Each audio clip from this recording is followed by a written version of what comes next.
An international economic summit to encourage cooperation between Russia and the Islamic world will be held in Kazan, the capital of the Russian Republic of Tatarstan, on May 19 to the 21st.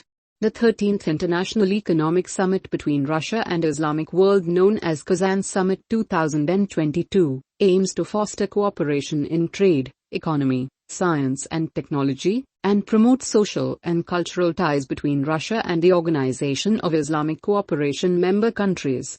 On the agenda of the three-day event, a socio-economic system built around the sharing of resources, the whole industry, Islamic finance, youth diplomacy, export development, entrepreneurship and investments.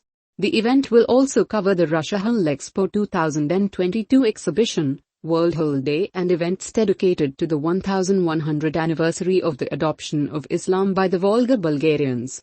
The program also includes a significant investment block with 50 innovative startups from Russian regions and OIC countries.